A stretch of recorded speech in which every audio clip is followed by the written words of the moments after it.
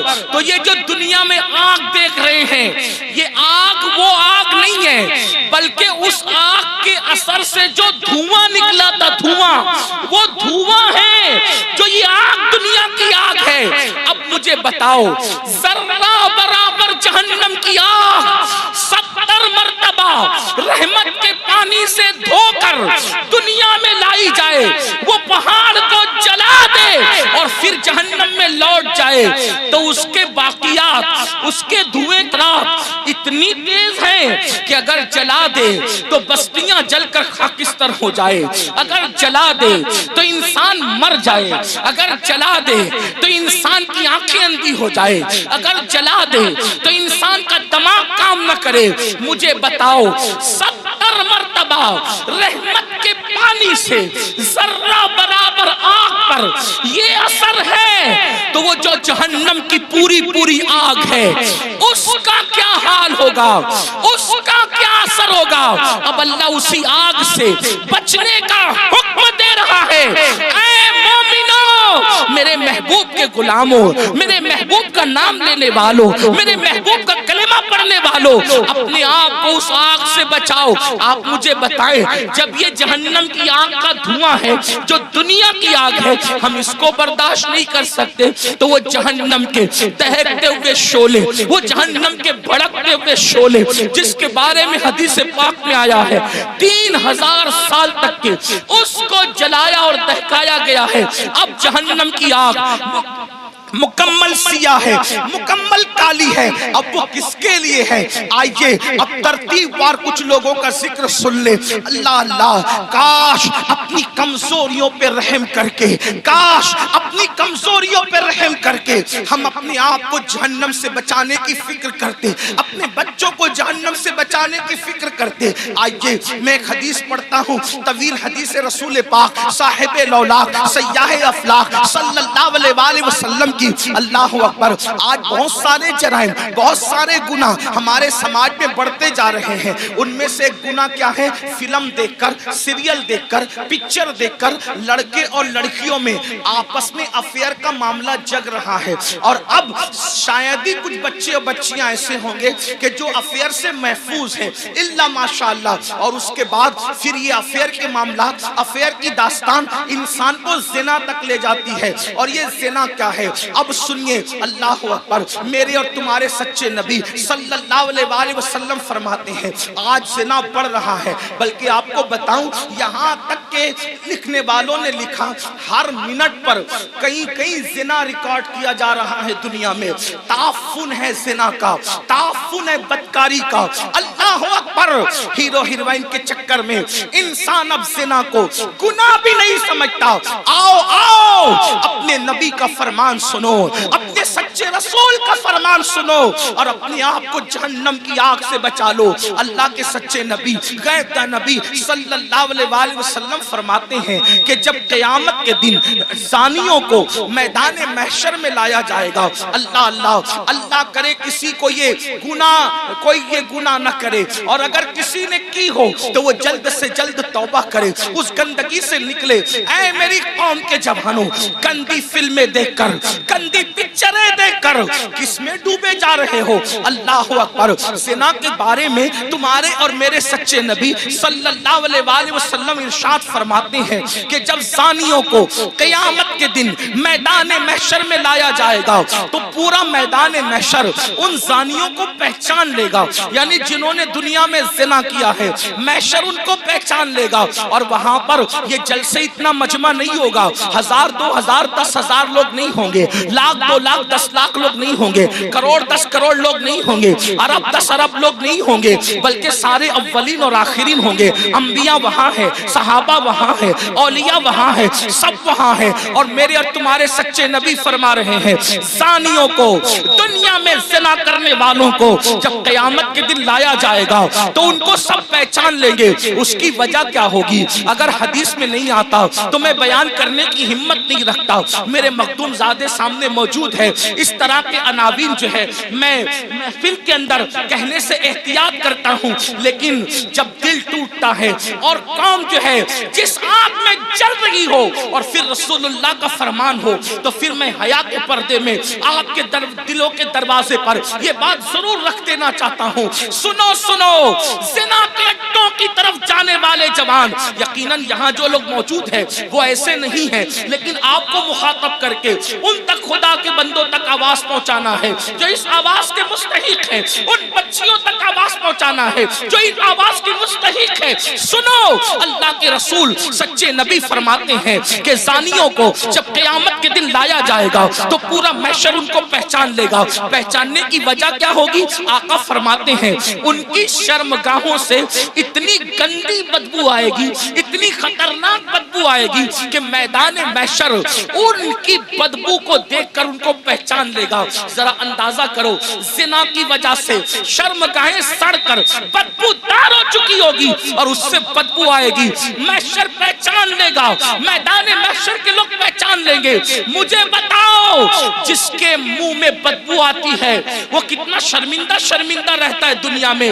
نادان، اگر منہ سے بدبو آئے، آدمی اگر پیاز کھا لے فوراً پان کھاتا ہے، سونپ کھاتا ہے، کوئی چیز کھاتا ہے، منہ فریش کھاتا ہے. کیوں؟ میرے منہ میں بدبو نہیں آنا چاہیے. سن لو، جب آدمی منہ کی بدبو سے دنیا میں اتنا ڈرتا ہے کہ نیند سے اٹھنے کے بعد بغیر برش کیے وہ باہر نہیں نکلتا، دوستوں سے گفتگو نہیں کرتا، اللہ مگر اللہ اکبر، وہ موقع کیسا ہوگا، وہ حالات کیسے ہوں گے.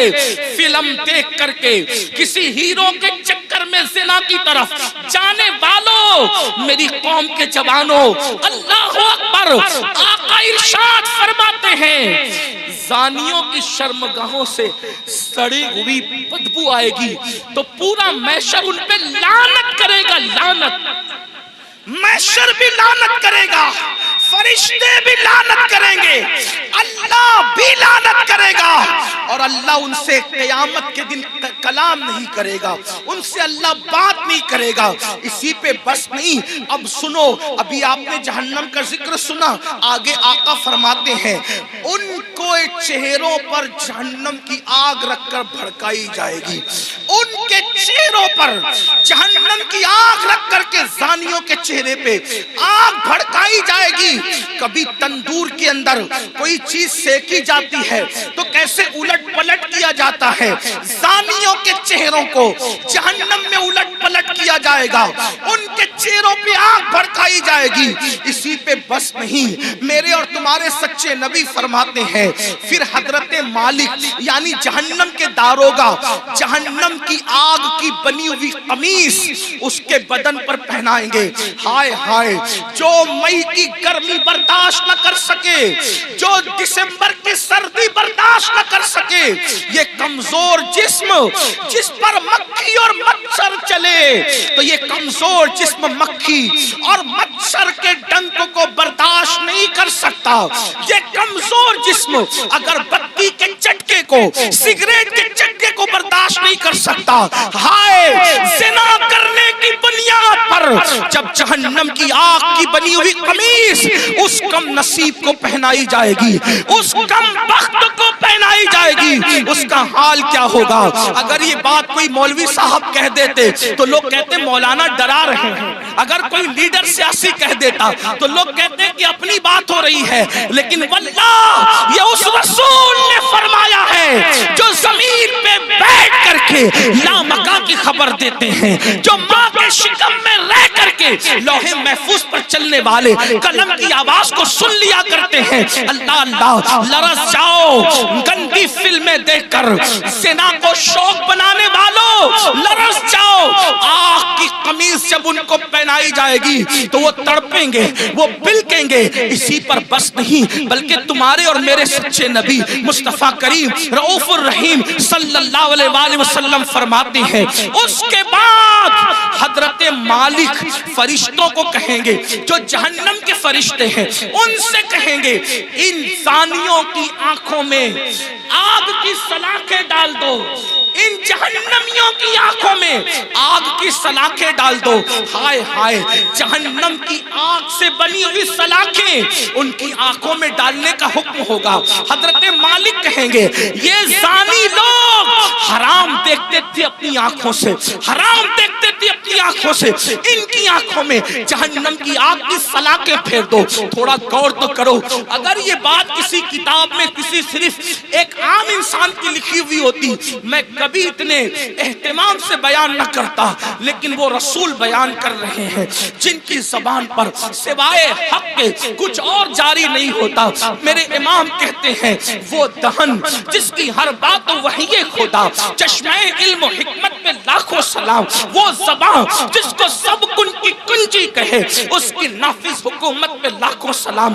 2 منٹ کی لذت کے لیے اللہ کو ناراض کرنے والوں، 2 منٹ کی لذت کے لیے اپنی آخرت کو تباہ کرنے والوں، پکچروں میں ہیرو ہیروئن کو زنا کرتا دیکھ کر، گندی پکچریں دیکھ کر اپنی آخرت کو تباہ و برباد کرنے والوں، سوچو تو صحیح، گناہ میں لذت تو ہے مگر عزت نہیں ہے، گناہ میں لذت تو ہے مگر سکون نہیں ہے۔ او سکون کے متلاشیوں، آج کہتے ہو دل کو سکون نہیں، کوئی کہتا ہے روزی میں برکت نہیں، کوئی کہتا ہے گھر میں آرام نہیں، کسی نے کچھ کر دیا، کسی نے کچھ کر دیا۔ میں کہتا ہوں کیا نہیں کیا یہ 2 نمبر کی بات ہے، لیکن ہم نے اپنی تباہی کا سامان کیا۔ نرم نرم گدوں پہ لیٹ کر جس گھر میں زنا کی فلمیں دیکھی جائے گی اس گھر میں برکت کا نزول کیسے ہو سکتا ہے؟ اللہ اکبر۔ جس گھر میں پکچریں چلے گی، ہیرو ہیروئن کو بھاگتا ہوا دکھایا جائے گا، جس گھر کے اندر زنا کی ترغیب دی جائے گی اس گھر میں برکتوں کا نزول کیسے ہوگا؟ جملہ کڑوا لگے تو معاف کر دینا، مراد آباد والوں غور سے سنو، جس گھر کی برکت کو اللہ اٹھا لے ملا کی دعا اور تعویذ، اس گھر میں کبھی برکت نہیں لا سکتے، اس لیے کہ خدا کی طاقت کے سامنے انسان بے بس ہے۔ خدا کی شان یہ ہے وہ جو چاہے فیصلہ کرے، وہ جو چاہے فیصلہ کرے، وہ عادل ہے، وہ ظلم نہیں کرتا۔ انسان بے بس ہے، بے بس، لیکن یاد رکھنا اہل وجاہت کی بات نہیں کر رہا ہوں، ان کی شان الگ ہے، مگر یاد رکھنا ہم جیسے انسان تو بے بس ہی ہیں۔ اللہ اکبر۔ میرے آقا علیہ السلام کے پیارے دیوانوں، زنا کر کے گھر کی برکت کو ختم کر کے صرف تعویذات کے سہارے اور اللہ اکبر بزرگوں کی دعاؤں کے سہارے گھر میں برکت کے متلاشی ہو، واللہ اللہ نہ چاہے تو پھر گھر میں کوئی برکت نہیں لا سکتا۔ ہم لوگ اہل توحید ہے، اہل سنت، صوفیہ کے ماننے والے ہیں، ہمارا عقیدہ یہ ہے خیر ہی و شر ہی من اللہ تعالی، ہر خیر و شر اللہ کی طرف سے ہے۔ لیکن اللہ اکبر، اب سنو، غور سے سنو، میرے اور تمہارے آقا فرماتے ہیں، حضرت مالک کہیں گے آگ کی سلاخیں آنکھوں میں پھیر دو، آگ کی جہنم کی آگ کی سلاخیں آنکھوں میں پھیر دو۔ جب آنکھوں میں پھرے گی وہ کمزور آنکھیں، وہ ننھی ننھی آنکھیں جس میں اگر ایک چھوٹا سا تنکا جائے، تنکا تو آدمی برداشت نہیں، پیاس کے ننھے سے ذرات جائے تو برداشت نہیں کرتا، حتیٰ کہ نیم کا ٹھنڈا سرما لگے تو آنسو ٹپ ٹپ نکلتے، نیم کا سرما جو آنکھ برداشت نہ کر سکے، جب زنا کی وجہ سے اور حرام دیکھنے کی وجہ سے ان آنکھوں میں آگ کی سلاخیں ڈالی جائے گی، کیا بنے گا ان آنکھوں کا؟ اور جب فرشتے آگ کی سلاخیں اس آنکھ میں پھیریں گے تب وہ انسان ان فرشتوں سے کہیں گے ہم پہ رحم تو کرو نا، ہم قابل رحم ہیں، ہم پہ رحم کرو، ایک لیے رحم کرو۔ وہ کہیں گے ظالم تو دنیا میں اللہ کی نافرمانی کرتا تھا، زنا کرتا تھا، حرام دیکھتا تھا، اور آج ہم سے کہہ رہا ہے کہ ہم رحم کریں، ہم تو اللہ کے بندے، تو نے نافرمانی کی اللہ کی، ہم نہیں کر سکتے، اللہ کی طرف سے جو حکم ہے ہم وہ ضرور کریں گے۔ اللہ اکبر۔ یہ ہے زانیوں کے حوالے سے، یہ تو میں نے اختصار کے ساتھ ایک حدیث پڑھی۔ میں اپنے جوانوں سے کہتا ہوں آج زنا افیئر کے نام پر بڑھ رہا ہے، میرے بھائیو اس طرف نہ جاؤ، بلکہ نکاح کو اتنا سستا کرو کہ زنا کرنا مشکل ہو جائے، نکاح کو اتنا آسان کرو زنا کرنا مشکل ہو جائے۔ بڑی معذرت کے ساتھ ظالم معاشرے نے نکاح کو اتنا مشکل کر دیا ہے کہ اب لوگ زنا کو آسان سمجھنے لگے ہیں۔ نہیں، جس معاشرے میں زنا ہوگا اس معاشرے میں بیماریاں ہوگی، جس معاشرے میں زنا ہوگا اس معاشرے کے اندر بے برکتی ہوگی، جس معاشرے میں زنا ہوگا اس معاشرے میں تباہی ہوگی۔ جہاں گناہ ہے وہاں فنا ہے۔ اور ایک بات بھی عرض کر دوں، جو زنا کرتے ہیں اللہ ان کے یہاں عیبی اولاد پیدا کر، عیبی اولاد ان کے گھروں میں۔ اب کسی گھر میں عیبی اولاد دیکھنا تو قیاس مت لگا لینا کہ اس نے زنا ہی کیا ہوگا، ایسا نہیں۔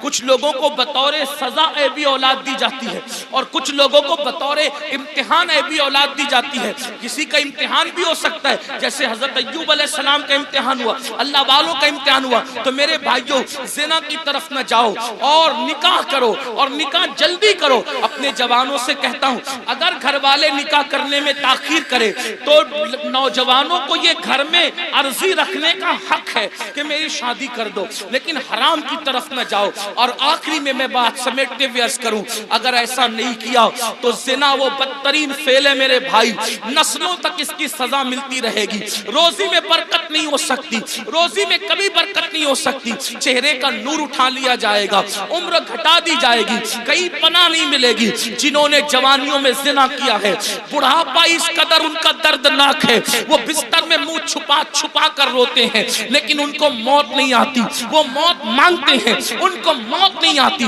جوانی میں پاپ کرنے والے، جوانی میں آوارگی کرنے والے، جوانی میں عیاشی کرنے والے، جوانی میں عیش کرنے والے دردناک زندگی گزارتے ہیں، کوئی پوچھنے والا نہیں رہتا، اس لیے کہ جس کی طرف سے خدا کی نظر رحمت پھر جاتی ہے ان کا کوئی پرسان حال نہیں۔ اس لیے میرے بھائیو آج سے پہلے اگر گندی فلم دیکھی ہو، آج سے پہلے کوئی زنا کا کام کیا ہو، آج سے پہلے کسی لڑکی سے ناجائز تعلقات رکھا ہو، آج سے پہلے کسی لڑکی کو پاپ کی نظر سے دیکھا ہو، آج کی اس محفل میں سچی توبہ کر لو، کیونکہ توبہ کا دروازہ کھلا ہوا ہے، اور آج ہی کھلا ہے۔ جس دن مر جاؤ گے روح کا جس رشتہ جسم سے ٹوٹ جائے گا، توبہ کا دروازہ ہمارے لیے بند ہو جائے گا۔ اللہ ایک بزرگ مجذوب تھے، وہ بستی میں لوگوں سے کہتے تھے لوگوں اللہ سے صلح کر لو، لوگوں اللہ سے صلح کر لو، لوگوں اللہ سے صلح کر لو۔ بستی میں کہتے پھرتے تھے، لیکن اللہ والوں کی بات پہ کون توجہ کرتا ہے؟ اور جب قبرستان میں دیکھا گیا تو قبرستان میں کہتے تھے اے اللہ ان سے صلح کر لے، اے اللہ ان سے صلح کر لے، اے اللہ ان سے صلح کر لے۔ تو لوگوں نے کہا بابا بات بستی بدلتی ہے، بات بدلتی ہے، آپ بستی میں کہہ رہے تھے کہ لوگوں اللہ سے صلح کر لو، اور قبرستان میں کہتے ہو اللہ ان سے صلح کر لے، جملہ کیوں بدل گیا قبرستان میں؟ بزرگ فرماتے ہیں بابا بات یہ ہے کہ جب انسان زندہ تھا تو اللہ اس سے صلح کرنا چاہتا تھا، اللہ اس سے صلح کرنے کے لیے تیار تھا، اسی لیے کہہ رہا تھا اللہ سے صلح کر لو۔ اللہ بندے کو، زندہ بندے کو روزانہ پکار کر کہتا ہے، رات کے آخری حصے میں اللہ کہتا ہے اے میرے بندو، رات کے پاپیوں، رات کے مجرموں، آؤ صبح پھوٹنے سے پہلے توبہ کر لو تاکہ اپنے دامن کرم میں، دامن رحمت میں تمہیں چھپا لوں، جگہ دے دوں۔ اللہ ہر رات پہلے آسمان پر تجلی کرتا ہے جیسا کہ اس کی شان ہے، اور اپنے بندوں سے کہتا ہے آؤ مجرموں میری بارگاہ میں توبہ کرو تاکہ میں تمہیں معاف کر دوں۔ اور جب سورج غروب ہوتا ہے تو غروب ہونے سے پہلے پھر صدا لگاتا ہے جیسا کہ اس کی شان ہے، آواز دیتا ہے بندوں کو جیسا کہ اس کی شان ہے، میرے بندوں آؤ دن گزرنے سے پہلے پہلے دن کے مجرموں توبہ کر لو لو تاکہ میں تمہیں معاف کر دوں۔ ہائے انسان، تیری غفلت پر افسوس ہے۔ لیڈر بلائے تو دوڑا دوڑا جاتا ہے، M L A M P بلائے تو دوڑا دوڑا جاتا ہے۔ روزانہ میرا اللہ جو کروڑوں ماؤں سے زیادہ ہم سے پیار کرتا ہے، میرا اللہ جو کروڑوں ماؤں سے زیادہ ہم سے محبت کرتا ہے، میرا اللہ جو ہماری ستر پوشی کرتا ہے، وہ ستار ہے، عیبوں کا چھپانے والا ہے۔ یاد رکھنا مسلمانوں، اگر اللہ نے ہمارے عیبوں پہ پردہ نہ ڈالا ہوتا تو نہ آپ یہاں بیٹھنے کے قابل ہوتے، نہ ہم لوگ یہاں بیٹھنے کے قابل ہوتے۔ کتنا کرم ہے، گناہ کرتے ہیں، عیبوں پہ پردہ ڈالتا ہے۔ ارے بیوی اتنی محبت کرتی ہے لیکن ہمارے عیب دیکھتی ہے تو اپنے میکے میں جا کر بیان کرتی ہے۔ امی اتنا پیار کرتی ہے، ہمارے عیب دیکھتی ہے تو ابو کو بیان کرتی ہے۔ ابو اتنا پیار کرتے ہیں، ہمارے عیب دیکھتے ہیں تو امی کو بیان کرتے ہیں۔ بھائی لوگ اتنا پیار کرتے ہیں، ہمارے عیب دیکھتے ہیں تو بھائیوں کو بیان کرتے ہیں۔ کتنا میرا مولا پیارا ہے، کیسا کرم کرنے والا ہے۔ اتنے ہم جرائم کریں، اتنے گناہ کریں، پردے پہ پردے ڈالتا ہے، پردے پہ پردے ڈالتا ہے، پردے پہ پردے ڈالتا ہے۔ اللہ کے بندو، سب کی محبتوں کا خیال کیا، ذرا رب کی محبت کا بھی تو خیال کرو۔ جو بات آخری عرض کرنے چلا تھا، ایک حدیث پڑھنے چلا تھا، آؤ میرے اللہ کی کے فرمان پر عمل کرو۔ آج سے پہلے جو زندگی میں تبدیلی پیدا کر لو، زندگی میں انقلاب پیدا کر لو۔ پتا ہے اللہ نے کیسے کیسوں کو معاف کیا؟ بس یہ روایت پڑھ کے بات ختم کروں گا تاکہ میرا جوان جو گانے سن کر مجرم ہو گیا، جو زنا کر کے مجرم ہو گیا، جو عورتوں سے پیار کے نام پہ مجرم ہو گیا، ان کو دھاڑس بندے کہ ہم توبہ کریں تو اللہ ہمیں معاف کرے گا، اللہ ہماری مغفرت کرے گا۔ دل کے کانوں سے سننا۔ اور میری بہنیں بھی اگر موجود ہیں، آج کل لڑکیوں میں بھی سیریل دیکھ کر کے ایک عجیب سا بھوت سوار ہے، افیئر کا، دوستی کا، ناجائز تعلقات کا۔ نہیں، ہمارے یہاں شادی سے پہلے کوئی دوستی نہیں ہے، لڑکا لڑکی کی کوئی دوستی نہیں ہے۔ علامہ ابن الجوزی لکھتے ہیں، میرے آقا نے فرمایا اگر مریم جیسی عورت ہو پاک دامن اور داؤد جیسا پاک دامن مرد ہو اور دونوں تنہائی چاہیں تو میں دونوں کو تنہائی کی اجازت نہیں دے سکتا۔ یہ اللہ کے رسول کا فرمان ہے۔ اور آج اسکول کے لڑکوں سے دوستی، کالج کے لڑکوں سے دوستی، یونیورسٹی کے لڑکوں سے دوستی، اور پھر ماں باپ کہتے ہیں ارے یہ مولوی لوگ تو پرانے خیال کے ہیں، آج تو نیا دور ہے۔ اگر میری بٹیا کسی لڑکے سے دوستی کر رہی ہے تو کیا ہماری بیٹی ایسی پاپی ہے، ایسی مجرم ہے؟ میں کہتا ہوں سن لو، کسی کی بیٹی پاپی نہیں ہوتی، کسی کی بیٹی مجرم نہیں ہوتی، مگر اندر جو نفس ہے، نفس وہ برائی کا حکم دیتا ہے، وہ برائی پہ ابھارتا ہے۔ بیٹیاں کسی کے ساتھ نہ بھاگتی اگر گھروں کے اندر پردے کا نظام ہوتا، اگر گھروں میں تقدس کا نظام ہوتا، اگر گھروں میں پارسائی کا نظام ہوتا۔ ہماری بیٹیوں کو 50 سال پہلے چچا زاد بھائی سے بھی پردہ کرایا جاتا تھا، مامو زاد بھائی سے بھی پردہ کرایا جاتا تھا، خالہ زاد بھائی سے بھی پردہ کرایا جاتا تھا، دیوروں سے بھی پردہ کرتی تھی، جیٹ سے بھی پردہ کرتی تھی، بہن بھائی سے بھی پردہ کرتی تھی۔ اور آج اسکول کے لڑکوں سے دوستی نہیں۔ کسی کو برا لگتا ہے، 1000 بار برا لگے، ہمارا مذہب یہی ہے اور یہی ہے۔ اگر کوئی ٹی وی پہ بیٹھ کر بھونکتا ہے کہ مولوی پردے کی بات کرتے ہیں، ہم کہتے ہیں ہم تم سے نہیں کہتے، ہم اپنی بیٹیوں سے کہتے ہیں، اور ہماری بیٹیوں کو کہنے کا ہمیں حق ہے کہ ہر آدمی اپنی بیٹی کا ذمہ دار ہے۔ بیٹی صرف اس کے باپ کی بیٹی نہیں، بیٹی تو پوری ملت کی بیٹی ہوتی ہے، بیٹی تو پوری قوم کی بیٹی ہوتی ہے۔ میرے نبی نے حاتم طائی کی بیٹی کو جب بغیر دوپٹے کے دیکھا تو اپنی مزمل و مدثر والی چادر اس کے سر پہ ڈال کر دنیا کو پیغام دیا، بیٹی کسی کی بھی ہو، بیٹی تو بیٹی ہوا کرتی۔ ہمارے یہاں بیٹی کی اہمیت ہے، اور یہ تو ظلم کرتے ہیں۔ یہ تو پردہ ظلم لگتا ہے تمہیں؟ کیوں ظلم لگتا ہے پتہ ہے؟ میں گالی گلوچ کا عادی نہیں، لیکن ایک بات آپ کو بتا، پردہ ان کو ظلم کیوں لگتا ہے؟ کتے چاہتے ہیں کہ بکری باہر نکلے، کتے چاہتے ہیں کہ بکری باہر نکلے۔ کیوں کتے صاحبو؟ بکری سے تمہیں اس کی آزادی سے کا پیار. وہ کہا یہ گھر میں رکھا اس کے مالک نے ظلم ہے. ہم نے کہا ظلم نہیں، مالک کی محبت ہے. وہ جانتا ہے کہ آوارہ کتے باہر بیٹھے ہوئے ہیں، اگر بکری کو باہر بھیجوں گا تو نوچ نوچ کر کھا جائیں گے. اس نے محبت سے گھر میں رکھا ہے تاکہ آوارہ کتوں کی نظر نہ پڑے. تو ایک مالک کے نزدیک بکری کی جتنی عزت ہے اس سے کروڑوں درجہ زیادہ ہمارے یہاں بیٹی کی عزت. توجہ آپ کی. ہمارے اب آپ کہیں گے بیٹی کی کیوں اتنی عزت ہے؟ میں نے کہا اس لیے اتنی عزت ہے کہ ہمارے یہاں بیٹی کا روپ معمولی روپ نہیں ہے. بیٹی کا روپ سیدہ طیبہ طاہرہ خاتون جنت فاطمۃ الزہرا کا روپ ہے. اور وہ ایسا روپ ہے کہ جس کے لیے پوری کائنات کھڑی ہوتی ہے. جب وہ شہزادی نبی سے ملنے آتی ہے تو میرا نبی ان کے استقبال کے لیے کھڑا ہوتا ہے. بیٹی یہ ہے. اوروں کی یہاں بیٹی کیا ہے مجھے نہیں پتا. ہمارے یہاں بیٹی، اب سن لے بیٹی کیا ہے. ہمارے یہاں بیٹی فاطمۃ الزہرا ہے. ہمارے یہاں بیٹی بنت صدیق عائشہ صدیقہ ہے. ہمارے یہاں بیٹی حضرت سیدہ زینب کبریٰ ہے. جب بیٹے کٹ جاتے ہیں تو بیٹی ہی ہے جو پورے قافلے کو کربلا سے بچا بچا کر کے مدینہ منورہ تک لاتی ہے. نعرہ تکبیر. اس لیے بیٹی کی عزت ہمارے یہاں، بیٹی کی عزت اس لیے ہمارے یہاں بیٹی برتن جھاڑو کرنے والی کا نام نہیں. ہمارے یہاں بیٹی کپڑے دھلنے والی کا نام نہیں. ہمارے یہاں بیٹی وہاں کھڑے رہ کر خطبہ دینے والی کا نام ہے. جہاں مرد کٹ جائیں تو پھر بیٹی بولتی ہے اور اس شان سے بولتی ہے کہ لگتا نہیں کہ بیٹی بول رہی ہے. ایسا لگتا ہے جیسے بیٹی کا بابا بول رہا ہے. اور ہوا دربار کوفہ اور دمشق میں جب علی مرتضیٰ کی باب مدینۃ العلم کی شہزادی زینب نے خطبہ دیا تو دیواریں دہل گئی اور لوگ کہنے لگے علی کہاں سے آ گئے.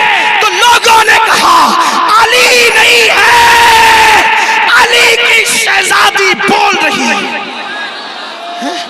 یہ ہمارے یہاں بیٹیاں، بیٹیوں کا مقام اس لیے ہم بیٹیوں کو بہت عزت سے رکھتے ہیں. بہت عزت. ہمارے یہاں بیٹی جنت ہے، جنت.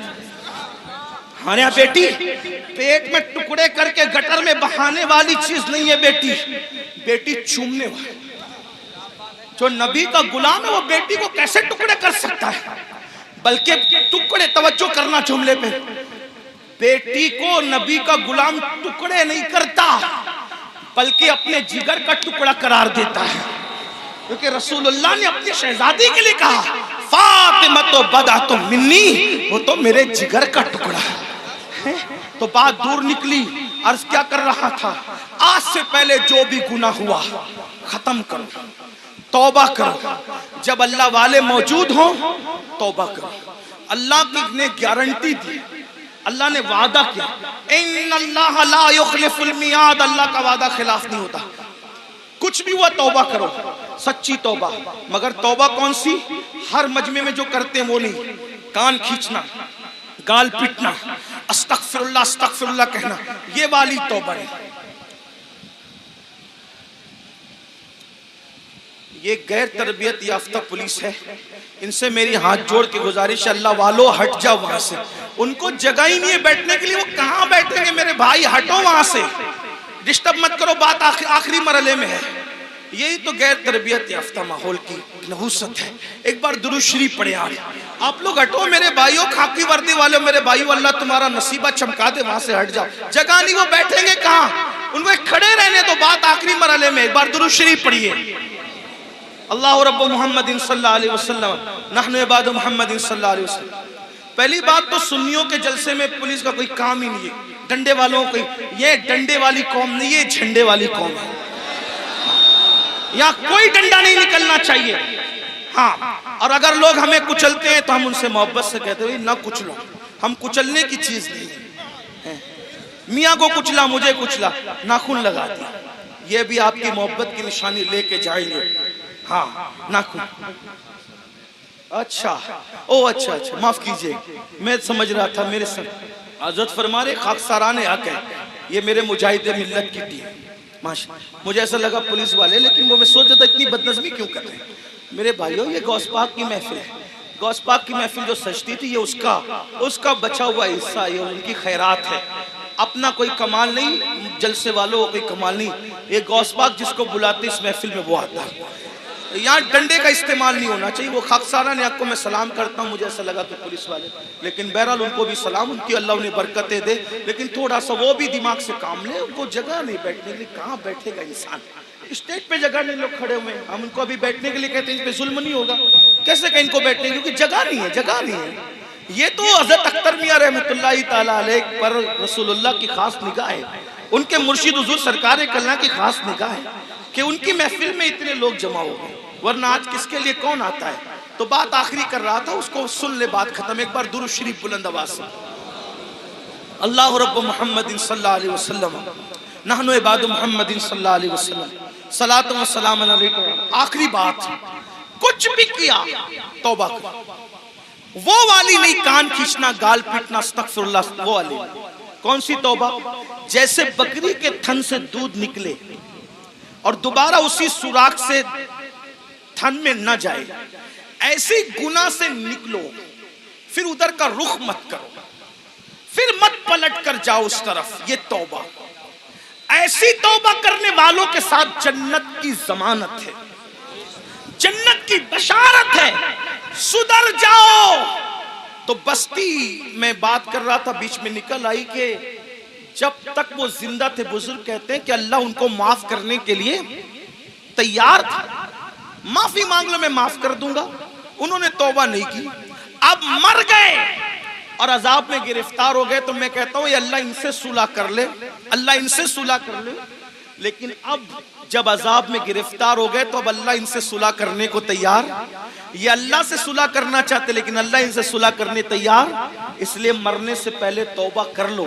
جو حدیث پڑھنا ہے وہ یہ حدیث مختصر سے وقت میں پڑھتا ہوں، میرے وقت میں جو میں نے 1 گھنٹہ متعین کیا تھا 10 منٹ کا ٹائم رہ گیا، اس میں بات پوری کر لوں۔ حدیث پاک کا مفہوم ہے، کئی کتابوں کے اندر یہ حدیث ہے جس کو فقی ابو اللہ سمرقندی نے لکھا، علامہ ابن الجوزی نے لکھا، میں وہاں سے بطور مفہوم پڑھ رہا ہوں۔ سیدنا فاروق اعظم ایک مرتبہ رسول اللہ صلی اللہ علیہ وسلم کے دربار میں آ رہے تھے، حاضری دے رہے تھے، دروازے پہ کیا دیکھا؟ ایک جوان ہے، خوبصورت جوان، جو کھاک اٹھاتا ہے اپنے سر پہ ڈالتا ہے، کھاک اٹھاتا ہے اپنے سر پہ ڈالتا ہے، روتا ہے، بلکتا ہے، آہیں بھرتا ہے۔ فاروق اعظم نے فرمایا رسول اللہ کی چوکھٹ پر یہ کام تم کر رہے ہو، کھاک اٹھا کے سر پہ ڈالتے ہو، روتے ہو، بلکتے ہو، آہیں بھرتے ہو، بات کیا ہے؟ تو فاروق اعظم سے اس جوان نے کہا اے میرے بھائی عمر، آقا کی بارگاہ میں حاضری دینا چاہتا ہوں لیکن ہمت نہیں ہے، حوصلہ نہیں ہے حاضری دینے کا، اس لیے میں یہ چاہتا ہوں کہ آپ اجازت لے لیں، آپ حضور سے عرض کر دیں کہ حضور مجھے اذن حضوری عطا کر دیں، حاضری کی اجازت عطا کر دیں تاکہ میں رسول اللہ کی بارگاہ میں حاضر ہو جاؤں۔ تو آقا علیہ السلام سے فاروق اعظم نے عرض کی آقا میرے ماں باپ آپ پہ قربان یا رسول اللہ، ایک جوان ہے چوکھٹ پہ بیٹھا ہے، سر پہ خاک ڈال رہا ہے آقا، اور وہ آپ کی بارگاہ میں حاضری دینا چاہتا ہے یا رسول اللہ، اگر آپ اجازت دے دیں تو وہ حاضر ہو جائیں۔ وہ جوان آ گیا، اب دھیان سے سننا، غور سے سننا، وہ جوان آیا، آنکھیں جھکی ہوئی تھی، آنکھوں سے آنسو بہ رہے تھے، مسلسل ٹپ ٹپ آنسو ٹپک رہے تھے، ندامت اور شرمندگی چہرے سے ظاہر تھی، سر جھکا ہوا تھا۔ آقا نے فرمایا اے جوان کیا ہوا؟ اس جوان نے عرض کیا یا رسول اللہ اتنی عرضی لے کر آیا ہوں کہ آپ میرے لیے دعا کر دیں کہ اللہ میری مغفرت کر دے، اللہ مجھے معاف کر دے، اللہ میری بخشش فرما دے۔ آقا نے فرمایا کیا ہوا؟ عرض کی آقا مجھ سے بہت بڑا جرم ہو گیا ہے، مجھ سے بہت بڑا گناہ ہو گیا ہے، میں بہت بڑا پاپی ہوں آقا میرے لیے دعا فرما دے۔ میرے کریم آقا نے فرمایا کیا گناہ ہوا یہ تو بتاؤ۔ اس نے عرض کی آقا شرم آتی ہے بتاتے ہوئے، ایسا گناہ ہو گیا ہے اب اس کا ذکر کرتے ہوئے شرم آتی ہے، بہت بڑا گناہ آقا۔ کریم آقا نے فرمایا کیا تیرا گناہ زمین کی وسعتوں سے بڑا ہے؟ عرض کی ہاں آقا میرا میرا گناہ زمین کی وسعتوں سے بڑا ہے. پھر فرمایا کیا تیرا گناہ آسمانوں سے بھی بڑا ہے؟ عرض کی ہاں آقا میرا گناہ آسمانوں سے بھی بڑا ہے. کیا تیرا گناہ سمندر کی جھاگ سے بڑا ہے؟ ہاں آقا میرا گناہ سمندر کی جھاگ سے بڑا ہے. میرے کریم آقا نے پھر اس کو ذہن دیا. اب آقا توجہ کریں, آقا کیسے کریم ہے. آقا فرماتے ہیں کیا تیرا گناہ اللہ کی رحمت سے بھی بڑا ہے؟ تیرا گناہ اللہ کی رحمت سے بڑا ہے. اس نے سر جھکایا, خوب رویا اور روتے ہوئے کہا نہیں آقا میرا گناہ اللہ کی رحمت سے بڑا کبھی نہیں ہو سکتا, اللہ کی رحمت بہت بڑی ہے. اس وقت میرے کریم آقا نے فرمایا بتا کیا ہوا. اب وہ جوان کہتا ہے میں پھر معذرت چاہتے ہوئے حیا کے پردے میں تھوڑا سا کھل کر کے تاکہ سب کو بات سمجھ میں آئے. اس جوان نے کہا آقا بات اتنی ہے کہ میرے نفس نے مجھ پر غلبہ کیا اور میں جو ہے نفس کا غلام بن کر میں نے یہ کرتا تھا کہ میں جب بھی کوئی مر جاتا انتقال کر جاتا تو میں لوگوں کے کفن چراتا تھا, میں لوگوں کے کفن چوری کرتا تھا. اس زمانے میں کپڑا ہاتھ سے بنا جاتا تھا, کپڑوں کا قلت تھی تو لوگ کفن بھی چراتے تھے. آج شاید یہ گناہ دنیا میں نہیں ہوگا کفن چوری کا, کیونکہ کپڑا اتنا سستا ہو گیا, اتنی وافر مقدار میں ہو گیا کہ لوگ کوئی کفن وفن نہیں چراتے ہوں گے. آج یہ گناہ دنیا میں شاید نہیں ہوگا انشاءاللہ. لیکن بہرحال اس جوان نے عرض کی میرے آقا میں کفن چوری کرتا تھا اور پھر ایک قبر پر میں گیا کفن چوری کرنے, تو جیسی میں نے کفن نکالا خوبصورت سی لڑکی تھی. میں علامہ ارشد القادری کا سہارا لیتے ہوئے تھوڑا سا آپ کے دماغ میں بٹھانے کے لیے بات عرض کروں. اللہ اللہ, یعنی کہ بات یوں ہے کہ چاندنی رات تھی, قبرستان کا سناٹا تھا اور قبرستان میں میرے سوا کوئی نہیں تھا. چاند کی دودیا روشنی جو ہے وہ چھن چھن کر کے آ رہی تھی, قبروں پر پڑ رہی تھی. سکون تھا, سناٹا تھا, کیف و سرور کا ماحول تھا. میں نے تازہ سی قبر کھولی, کھولنے کے بعد میں نے جیسی لاش نکالی وہ کسی مرد کی لاش نہیں تھی, وہ کسی عورت کی لاش تھی. عورت میں بھی ایک دوشیزہ یعنی خوبصورت جوان کی لاش تھی. جیسے ہی میں نے کفن نکالا چاند کی دودیا روشنی اس کے خوبصورت جسم پہ پڑی اور وہ لڑکی اور خوبصورت دکھنے لگی. شیطان اور نفس نے مجھ پہ مکمل غلبہ کیا اور مجھے جکڑ لیا, مجھے پکڑ لیا اور مجھ سے وہ کچھ کرا دیا اب میں بیان نہیں کر سکتا. یعنی کیا کرایا, اس نے مردہ لڑکی کے ساتھ قبرستان کے اندر زنا کیا. اس جوان نے مردہ لڑکی کے ساتھ قبرستان میں زنا کیا اور اس کے بعد جب وہ کہتا ہے آقا جب میں بدکاری کر چکا تو میں نے دیکھا وہ لڑکی کھڑی ہو گئی اور کھڑی ہو کر کہتی ہے بدبخت تو نے مجھے ناپاک کر دیا, ان مردوں کے درمیان کیا منہ لے کر میں رہوں گی, کیا منہ لے کر رہوں گی. تو نے مجھے ناپاک کیا, تو نے مجھے ناپاک کیا. خدا تجھے کبھی معاف نہ کرے, خدا تجھے کبھی معاف نہ کرے, خدا تجھے کبھی معاف نہ کرے. میں بھاگا, کفن اور لڑکی کو چھوڑ کے بھاگا.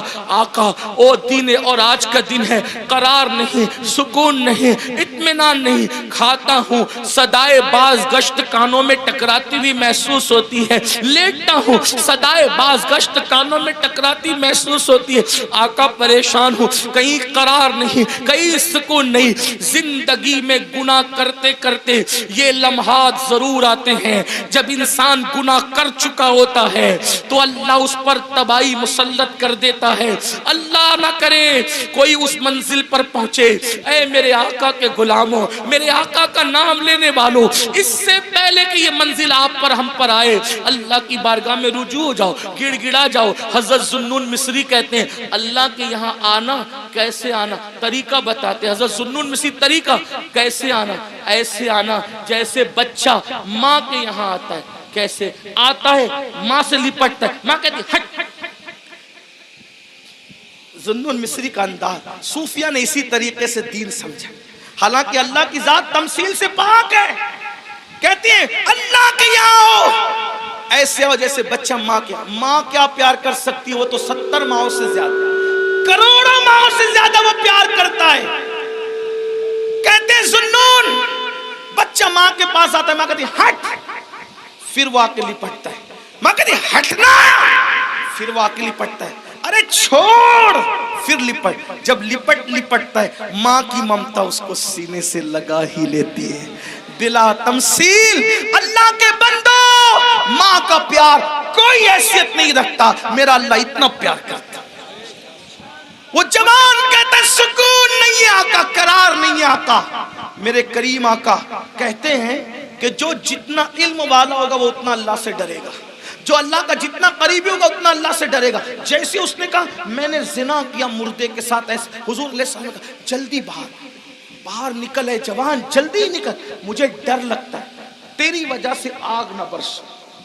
کچھ لوگ یہ روایت پڑھتے ہوئے کہتے ہیں حضور نے بھگا دیا. نہیں, حضور نے اس کو نفرت کی وجہ سے نہیں بھگایا, حضور نے اللہ کی خشیت کی وجہ سے اس کو کہا جلدی نکل. ورنہ وہاں تو شان یہ چور حاکم سے چھپا کرتے ہیں یا اس کے خلاف, تیرے دامن میں چھپے چور انوکھا تیرا. اس عطے دی ہے خدا نے دامن محبوب کو, جرم کھلتے جائیں گے اور وہ چھپاتے جائیں گے. آپ روتے جائیں گے, ہم کو ہنساتے جائیں گے. آقا نے کہا جلدی نکل جوان, آگ نہ برس پڑے, جلدی نکل. وہ جوان نکل گیا. اب اس کا رونا, آہیں بھرنا, گڑ گڑانا اور بڑھ گیا. آنکھ سر پہ خاک ڈال. 1 دن 2 دن 3 دن, کہتے 40 دن بیت گئے. ایک دن اس نے کہا اللہ اگر میرا گناہ واقعی اتنا بڑا ہے کہ تیرے یہاں معافی نہیں ہے نہ اس کی نہیں ہے, تو مجھے ایسا عذاب دے, نہ مجھ سے پہلے کسی کو نہ میرے بعد کسی کو, دے ایسا عذاب. اور اگر تیرے یہاں معافی ہے اور میرا گناہ تیری رحمت سے بڑا نہیں ہے, اور ہرگز نہیں ہے, تیری رحمت بڑی ہے, سبقت رحمتی علی غضبی, تو تیرے محبوب کو بتا دے کہ تو نے مجھے معاف کر دیا.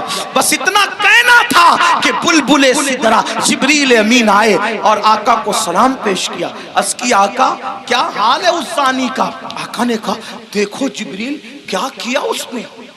تو جبریل کہتے ہیں مبارک ہو آقا, آپ کے صدقے میں اللہ نے اس کو بخش دیا, اس کفن چور کو معاف کر دیا, اس نے توبہ کری, آپ کے صدقے میں بخش دیا.